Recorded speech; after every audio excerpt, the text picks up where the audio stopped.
What about the hadith where the Prophet ﷺ says one shouldn't ask other to do ruqya on them? If we use yours or other people's, you're not asking. You're not asking. You're, mashallah, you're using a treatment. So if a person is ill and if he is taking a medicine, that's not haram. That's not haram. The medicine is a cure. And we should not, la darara wa la dirar. You should not harm yourself or you should not harm others. And part of that is that you should go for the pure remedy. And Rasulullah ﷺ has said in Sahih Bukhari, alaykum bil ruqa, alaykum bil asal wal ruqa, wa alaykum bil asal wal Quran. There are so many ahadith. He said that the ruqya, he also encouraged people. Hadith says that Rasulullah ﷺ has said that the best earning that you made through ruqya. And a group of Sahaba who were in pre-Islamic days, they were performing ruqya in their pre-Islamic days.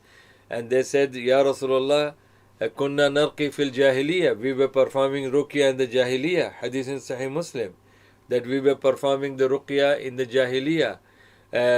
Should we perform the ruqya now? Rasulullah said, Aridu alayya ruqakum. Let me listen to your ruqya, what ruqya you were reading.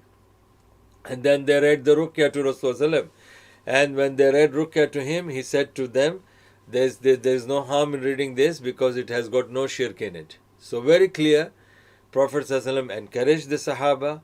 And those people who are saying that, if you ask somebody to do ruqya, you won't be amongst the 70,000 people who will go to Jannah without question answers.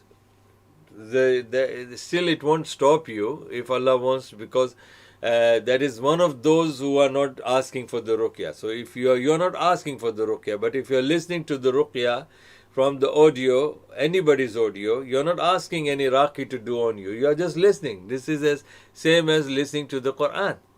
Same. So alhamdulillah, but it is helpful to you and it will benefit you.